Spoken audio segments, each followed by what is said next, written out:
Hey Internet, BDZB Comics here, and I don't know what y'all have been playing, but I have been playing a lot of Xenoblade Chronicles Definitive Edition on the Nintendo Switch. Now, what I'll say about Xenoblade is that it was one of my favorite games when I first played it back in 2012, and guess what? It still holds up now. And out of every franchise represented in Smash so far, I think that Xenoblade is one of, if not the, most deserving franchise of a second representative.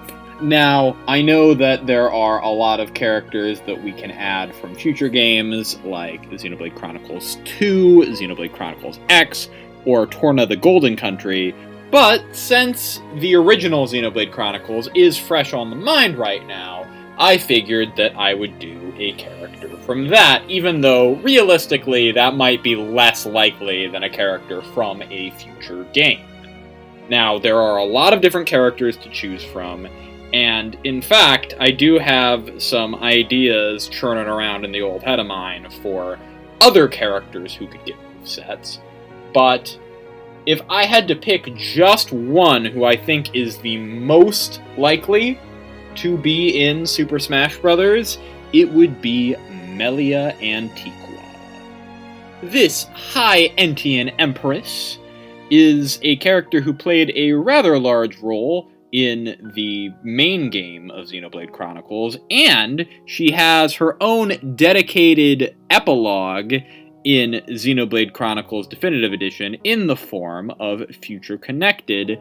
So, out of all of the characters from the original Xenoblade, I would say she is the most likely to be a playable character in Smash, because in some ways, she's from a new Xenoblade game, if you want to consider Future Connected like its own thing. Although, if this were exclusively about who I thought was most likely, I wouldn't be creating a whole moveset for this character. I tend to only create movesets for characters that I personally find interesting or I think would offer a unique playstyle in Smash. I haven't done movesets for Master Chief or Dante or any of the other super regular characters that come up in discussion, because even though I think that those characters are likely, and I think that they could bring unique things to Smash, I personally am not super familiar with their games, and I wouldn't be able to construct a decent moveset for them. So, what can Melia bring to the table? Well, Smash doesn't have a lot of magic users, so I think she could be pretty interesting. Let's get right into the moveset. For Melia's entrance animation, she walks onto the stage wearing her Empress mask and then takes it off. Her neutral special is called Elemental Summon, in which she summons one of 6 elementals, which can be selected through a menu by releasing the B button, a la Shulk's Minato Arts or Hero's Art Select. These elementals provide buffs while summoned, and can be fired off with Melia's side special to deal damage and to cause secondary effects. Up to 3 elementals can be summoned at a time. The different types of elementals are as follows. Bolt, which when summoned increases the amount of damage her non-physical moves do. When released, it can paralyze a target. Flare. When summoned, this increases the damage of her physical moves. When it's released, it can cause burn damage. Ice. When it's summoned, it boosts her defense against non-physical moves. It might freeze enemies upon release. Earth. When summoned, it boosts her defense against physical moves. It might poison her enemies upon release. Wind. When summoned, it boosts her speed.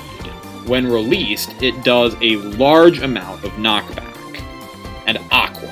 When summoned, it increases the effect of items. So, for example, it'll cause you to regain more health from Maxim Tomatoes, you'll be made heavier by the Metal Box, you'll be made bigger by the Super Mushroom, etc. When released, it leeches health off of enemies. As previously mentioned, All of these elementals are fired off by using her side special, called Elemental Discharge. Although, one important thing to note with Elemental Discharge is, once you've released an elemental, you lose the buffs that it gave you previously.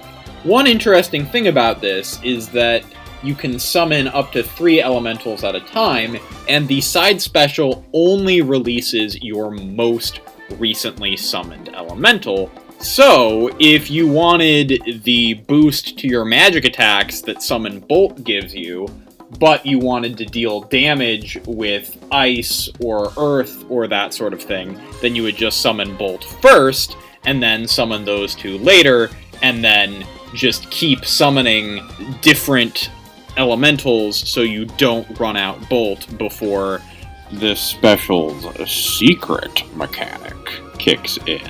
Speaking of that special secret mechanic, if the player can resist the urge to fire off all of their elementals right away, Melia will enter a state called Elemental Burst, wherein her elementals grow more powerful and have an increased chance of landing their secondary effects. The Elemental Burst is indicated by a glowing arts icon in her UI. It only lasts for a limited amount of time, though, and all of the player's summoned elementals will disappear when the burst period ends, so you're not going to be able to hold on to all of your buffs forever. If Melia tries to use her side special while she doesn't have any elementals summoned, she'll just kind of point her staff out uselessly. Also, one thing that I should mention about the elementals is that they do each have a cooldown period, just like Shulk's Minato arts. So, while it is totally possible to summon 3 of the same elemental in a row and just have, like, a triple buff applied to Melia, the amount of cooldown makes it so that, like, by the time you have that set up, you're most likely going to enter Elemental Burst and lose that within the next couple seconds. Melia's up special is called Burst End, wherein she points her staff towards the ground, and then it lets out an explosion that propels her upward. The resulting explosion has a chance of temporarily dropping the defense of anyone hit by it. If used during an elemental burst, the explosion is far bigger and launches Melia up higher, and its secondary effect is higher, but as the name implies, the burst will end right after the move is released. And then for Melia's down special, it's a 2-for-1. Without an elemental burst, this move is Reflection. It creates a barrier in front of Melia that can reflect projectiles and push back opponents. During an elemental burst, however, this move becomes Mind Blast. This shoots a wave of energy from her staff that removes enemy buffs and makes affected opponents unable to attack with anything other than their special moves for a few seconds. In other words, they turn Melia's opponents into me trying to play Super Smash Bros. When I was 13. Melia's basic attack is just her jabbing forward once with her staff, and this can lock opponents into her jab combo. Speaking of which, her jab combo creates repeated light bursts with her staff, finishing with a final burst from an upward swipe, just like Palutena's. Her side A pokes forward with her staff. Her side smash is based off of her spear break art. It's a hard forward lunge with her staff. This can cause quite a bit of knockback, and it can break shields. Her up A just sticks her staff straight up. Her up smash holds her staff up and creates a burst of magical energy flowing out of it. This resembles the arts icon for Burst End. Her down A crouches on the ground and she does a dainty kick backwards. Her down smash jabs her staff forward and then immediately backward. Her dash attack is her performing a running kick. Her neutral air spins her staff in a circle in front of her. Her forward air is a simple forward kick. Her back air points her staff behind her and releases a bit of magical energy from its tip. Her down air is based on her Starlight Kick art. It's a diagonal downward kick like Sonic's, and it has a chance to trip opponents it connects with. Her grab is based on her Shadow Stitch art. Melia will shoot a purple elemental from her staff that travels a short distance before dissipating. If it manages to hit an opponent, they'll be inflicted with Bind, which prevents them from moving for a few seconds, though they can button mash to get out of it faster. This is represented by a black circle appearing around them. Unlike most grabs, this does require a bit of distance to pull off effectively. Melia's pummel involves those same black rings that appear when the enemy is bound. They'll tighten around the enemy, and loosen up and tighten and loosen up, etc., etc. All of her throws are variants on the elementals she summons. Her forward throw is called Ice Spread, wherein she sends a wave of ice careening towards the opponent. This does damage and some decent knockback. It also has a chance to freeze and send the opponents flying. This chance is doubled when an ice elemental has been summoned, though it will cause the ice elemental to disappear after use. Her back throw is called Razor Wind. First, she gets in a bit closer to the opponent to whack them with her staff, spinning them behind her. Then, she unleashes a burst of wind to knock the opponent back even further. The latter part of this move has a chance of becoming a Strong Wind, which does significantly more knockback. This chance is doubled when a Wind Elemental has been summoned, though it will cause the Wind Elemental to disappear after use. Her up throw is called Poison Earth. A large rock appears beneath the opponent's feet, launching them straight upward. This has a chance of inflicting a poison effect. This chance is doubled when an Earth Elemental has been summoned, though it will cause the Earth Elemental to disappear after use. And then finally, we have her down throw, which is called Vertical Bolt. This shoots a bolt of electricity down directly onto her foe. By far her most powerful throw, but it doesn't actually move the opponent at all, and has quite a bit of end lag. This has a chance of inflicting a paralysis effect. This chance is doubled when a Bolt Elemental has been summoned, though it will cause the Bolt Elemental to disappear after use. Now onto her taunts. Her up taunt raises her staff up and she says, "Witness my power!" Her side taunt has her put on her Empress mask. This will remain on until she uses her taunt again. Her down taunt causes Nene or Kino to appear at her feet to encourage her. Nene tells her, "Miss Melia show enemy she mean business." Kino tells her, "Miss Melly strong as mighty hero pawn." And then, on to her final smash. I'm calling this one Telethia Attack. A Telethia flies down out of the sky. If it hits an opponent, it triggers a cinematic final smash wherein all captured opponents are stuck between Melia and the Telethia in their fight against each other. Melia finishes the fight with a powerful burst of magic, defeating the Telethia and giving her opponents plenty of damage in the process. Before I get into her victory poses and her alternate costumes and all that sort of thing, I did just briefly want to talk about her general character stats.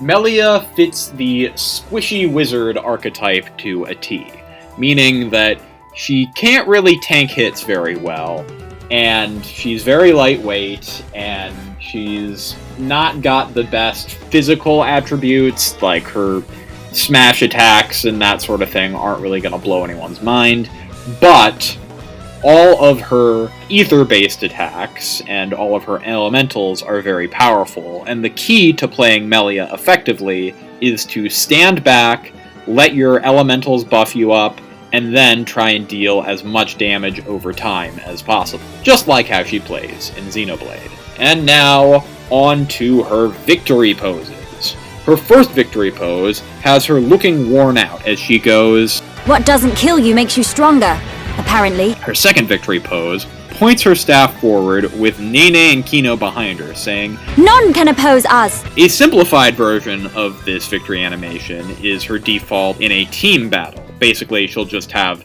the other characters on her team appear behind us as opposed to Nene and Kino. And then her third victory screen has her say, "Is that all you're capable of?" And then she turns around disappointed.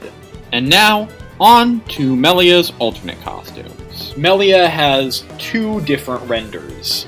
So her costumes can either be based off of her outfit from the main game, or her outfit from Future Connected. Her first main game alternate costume is a blue and silver variant based on her brother Callian. Her first Future Connected alternate costume is a black and purple variant based on Tyrea, who plays a larger role in Future Connected. Next is a red variant of her main outfit based on Lorithia, who is kind of her main antagonist in Xenoblade Chronicles.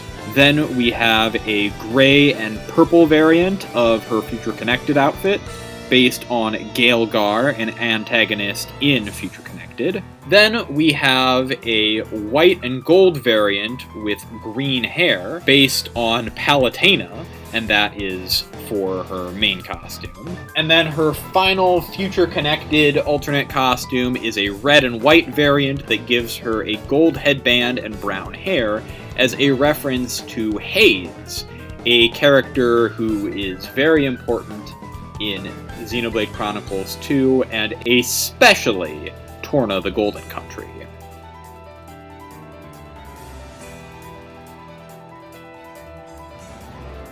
Two quick things that I just wanted to note that I forgot to record earlier. First of all, when Melia is wearing her Tyrea-themed outfit, her entrance animation and taunt replace the Empress mask with the Tyrea mask. And then second of all, when Kirby absorbs Melia, it'll give an effect similar to when Kirby absorbs Shulk, where the Kirby player will still be able to select a specific elemental from the menu, but instead of holding on to that elemental and getting the stat boosts, Kirby just fires it off right away.